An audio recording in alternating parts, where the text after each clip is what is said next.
हिंदू लड़की जिसका नाम प्रिया शर्मा होता है, वो एक मुस्लिम लड़के जिसका नाम बबलू अंसारी होता है, उससे बेहद प्यार करती थी। हालांकि ये बात उन दोनों को पता थी कि हमारे धर्म अलग-अलग होने की वजह से हमारी शादी कभी नहीं हो सकती, लेकिन उन दोनों के बीच में अनैतिक संबंध बन चुके थे और उन दोनों ने ये फैसला कर लिया था कि अब हम किसी और से शादी नहीं करेंगे अगर हमारी एक दूसरे से शादी नहीं होती है।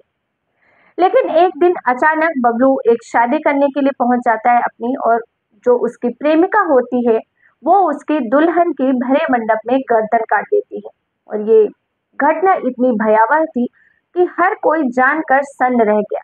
देखने वालों के आंखों से आंसू नहीं रुक रहे थे। दोस्तों नमस्कार, मैं ज्योति सिंह आपके अपने चैनल क्राइम शूट में आप सभी का हार्दिक स्वागत करती हूँ। दोस्तों ये जो सच्ची घटना आपको सुनाने जा रही हूँ, ये है उत्तर प्रदेश के वाराणसी की। वाराणसी के अंतर्गत चोला थाना आता है और यहीं के एक गड़सरा गांव की 8 नवंबर 2024 की ये सच्ची घटना है। जैसे मैंने आपको बताया कि जो प्रिया नाम की लड़की थी वो बबलू अंसारी से बेहद प्यार करती थी। बबलू अंसारी जो कि हसन अंसारी का बेटा था, इन दोनों के बीच में प्रेम प्रसंग लगभग लास्ट के 3 से 4 सालों के बीच से चला आ रहा था।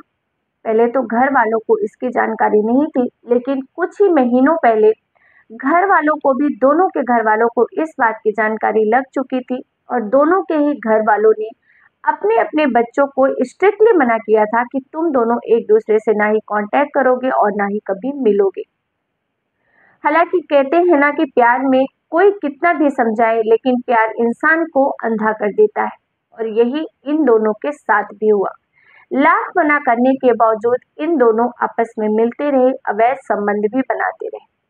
लेकिन कुछ समय बाद जो बबलू अंसारी होता है, हसन अंसारी का बेटा, हसन अंसारी अपने बेटे की शादी गांव की ही एक अपनी जात की लड़की से तय कर देते हैं और इसका बबलू भी विरोध नहीं करता और वो भी शादी के लिए तैयार हो जाता है।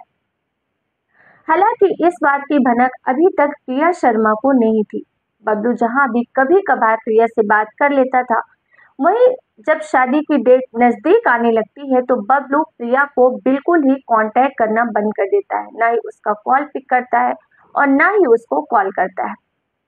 इस बात से प्रिया बहुत ज्यादा परेशान हो जाती है। साथ ही प्रिया ये पता लगाने की कोशिश करती है कि आखिर क्या बात हो गई है। तो प्रिया को पता चलता है कि बबलू तो शादी करने जा रहा है और 8 नवंबर को ही उसकी शादी है।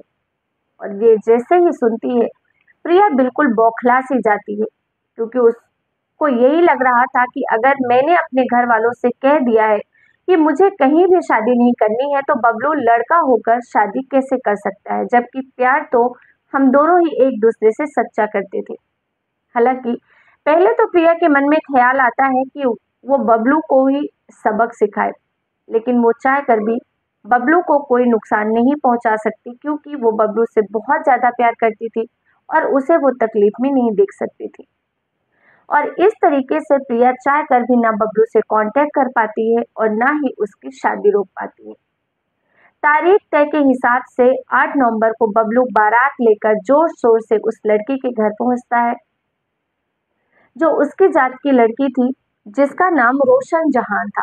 उसके घर बारात जाती है, बकायदा पूरे रीति रिवाज के साथ शादी होती है और शादी के बाद यानी कि 9 नवंबर को सुबह के लगभग 3 से 4 बजे के आसपास दुल्हन घर वापस आ जाती है, यानी कि विदाई होकर बबलू अंसारी अपने घर दुल्हन लेकर आ जाता है। जिस मैरिज हॉल से ये शादी हुई थी, हालांकि प्रिया शर्मा वहां भी मौजूद थी, लेकिन किसी को भी इस बात का अंदेशा नहीं था कि इसके दिमाग में क्या चल रहा है। वहां प्रिया जाती है, शादी में चोरी छुपे बबलू को देखती है, उसकी पत्नी को देखती है और वहां शायद उसे कुछ करने का मौका नहीं मिला, इसलिए वो वहां से वापस आ जाती है। और जब 9 तारीख को बबलू के घर दुल्हन वापस पहुंच जाती है, बबलू का घर काफी बड़ा घर था, 3 मंजिला का घर था। प्रिया शर्मा को ये बात अच्छे से पता थी कि जो बबलू का कमरा है वो घर के तीसरे मंजिल पर है, यानी कि सबसे ऊपर। और जैसे ही दुल्हन घर आती है, सुबह के लगभग 5 बजे के आसपास दुल्हन अपने कमरे में आराम कर रही थी और बबलू वहां पर नहीं था। चोरी छुपे जो प्रिया शर्मा होती है वो बबलू के घर पहुंच जाती है, क्योंकि वो अक्सर छुपे से जाती थी। किसी को अंदेशा नहीं होता था और उन्हीं रास्तों से होते हुए वो बबलू के रूम तक पहुंच जाती है। वहां जाकर देखती है कि जो बबलू की नई नवेली दुल्हन थी वो बिस्तर पे सो रही थी, आराम कर रही थी। और तभी प्रिया शर्मा जाती है और उसके गर्दन को चाकू जो अपने साथ में वो लेकर गई थी उससे गर्दन को काट देती है। जहां दुल्हन लहूलुहान होकर तड़पने लगती है, वहीं जोर जोर से रोने लगती है। साथ ही जो प्रिया शर्मा होती है बड़े आराम से बिना किसी डर के चाकू लेकर वो आराम से नीचे उतरती है और सब लोग उसे पकड़ने की कोशिश करते हैं। तो सभी को चाकू दिखाते हुए यही कहती है, अगर किसी ने मुझे हाथ लगाया तो मैं उसे भी काट डालूंगी। और उसका रौद्र रूप देखकर हर कोई डर जाता है और इस तरीके से प्रिया शर्मा आराम से वहां से निकल जाती है। बबलू के रूम जब जाते हैं, उसकी पत्नी तड़प रही थी नीचे, साथ ही उसकी गर्दन से खून के फव्वारे निकल रहे थे और तुरंत ही अनंत फानन में उसको हॉस्पिटल में एडमिट कराया जाता है, जहां उसकी हालत नाजुक बनी हुई है। हालांकि भी बचने की उसकी कोशिश जारी है कि उसको बचाया जा सके। और इस तरीके से एक लड़की ने अपने प्रेम के लिए किसी ऐसी लड़की की जान खतरे में डाल दी जिसमें उसका कोई कसूर ही नहीं था। उस पत्नी की तो उस लड़की की कोई गलती ही नहीं थी। उसे क्या पता था कि बबलू का अफेयर किससे चल रहा है। तो दोस्तों, इस सच्ची घटना को सुनाने का उद्देश्य सिर्फ इतना सा है कि आप इससे कुछ सबक ले सके, कुछ सीख सके।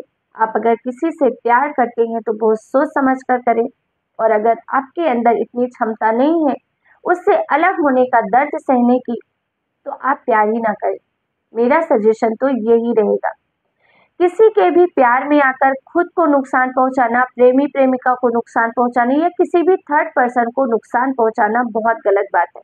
इससे ना सिर्फ उसकी जिंदगी खराब होती है बल्कि आपकी खुद की जिंदगी भी बर्बाद हो जाती है, क्योंकि प्रिया शर्मा सलाखों के पीछे पहुंच गई है। वो तो भगवान का शुक्र होगा कि वो दुल्हन की जान बच जाए। हो सकता है उसकी वजह से प्रिया शर्मा को कम सजा मिले, लेकिन अगर उस दुल्हन की जान चली गई तो प्रिया शर्मा को आजीवन अपने जिंदगी कारावास में ही गुजारनी पड़ेगी। और इस तरीके से दोस्तों, एक अवैध रिश्ता, एक प्रेम का रिश्ता, या कुछ भी कह सकते, एक हिंदू और मुस्लिम के बीच में प्रेम का रिश्ता पूरे 2 घरों को बर्बाद कर दिया। दोस्तों, अगर आपको ये मेरी सच्ची घटना पसंद आई हो तो आप जरूर कमेंट करें। साथ ही आप ये वीडियो कहाँ से देख रहे हैं हमें जरूर बताएं। इस स्टोरी के बारे में, सच्ची घटना के बारे में आपकी क्या राय है, कमेंट में जरूर लिखें। फिर मिलेंगे एक नई सच्ची क्राइम घटना के साथ। तब तक के लिए आप सबका बहुत बहुत धन्यवाद। जय हिंद, जय भारत।